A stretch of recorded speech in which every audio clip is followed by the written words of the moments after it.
A conversation I had a bit earlier today, which I found fascinating. It's nearly a week since the devastating London Bridge attack. Two people, Saskia Jones and Jack Merritt, were killed by a convicted terrorist from Stoke-on-Trent. Usman Khan, originally from Cobridge, had been living in Stafford. Well, tomorrow, as a reaction to what happened, a mosque in Stoke-on-Trent has organised an anti-terrorism event. They've invited a man from Birmingham who goes all over the world and speaks about how Islam condemns all forms of terrorism.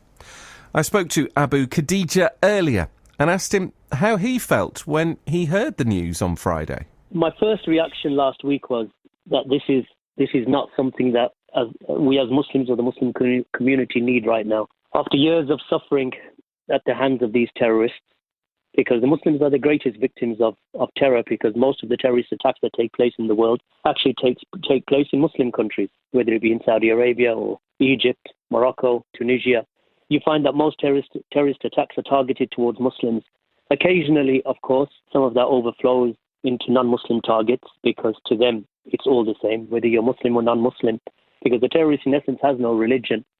He only has an idea in his mind that he needs or he wishes to establish his version of a cult. And that cult, in essence, is basically to annihilate all forms of following of the Prophet Muhammad, peace and blessings be upon him, and to replace it with an archaic or something that is actually completely alien to Islam, alien to the Quran, alien to the prophetic tradition. So what happened last week, my first reaction was, we really need to stand up once again and to reiterate our stance and to make clear that actually whatever is being done, it's not enough, meaning that some of the de-radicalization programs maybe need to be a little more focused on theology, because these people, they actually believe what they're doing is rooted somehow in scripture. They need to be de-radicalized using Islamic theology, meaning the same text that they claim to be following need to be shown to them to show them that actually you're misinterpreting, you don't understand. And there's not many. I mean, let's be honest. It's not as if the Islamic community is overrun by them. These are all it takes is one or two to destroy the reputation of a whole community. They don't speak for Islam.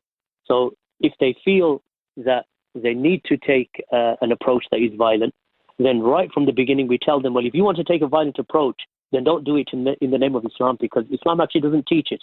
And if that doesn't work, then we truly know that we're dealing with psychopaths, individuals that actually need to be put behind bars so that the rest of the society can be protected from them. I just find this utterly fascinating. How do you feel about coming to Cobridge to talk about this? It's something that actually we do quite often.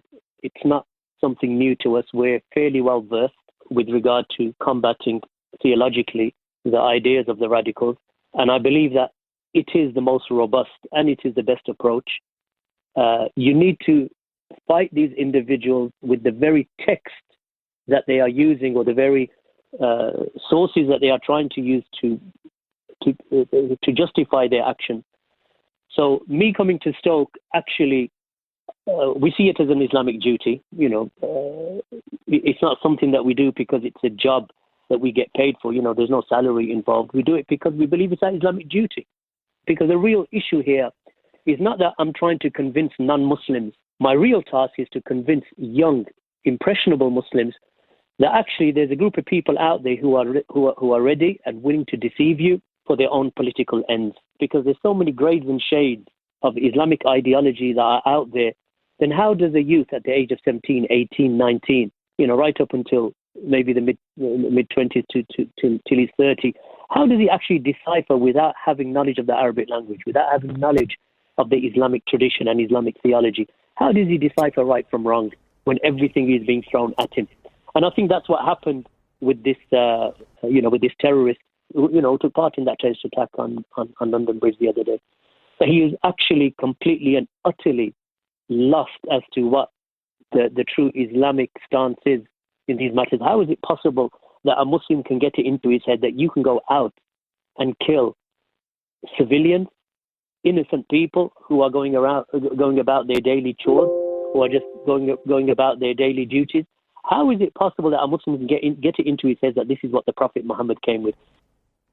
Abu Khadeejah speaking to me earlier. The event where he will be speaking is called Terrorism is Never Islamic. Starts at 7:30 tomorrow night at the mosque in Cobridge, open to Muslims and non-Muslims if you want to go along. I just think really interesting perspective on it all.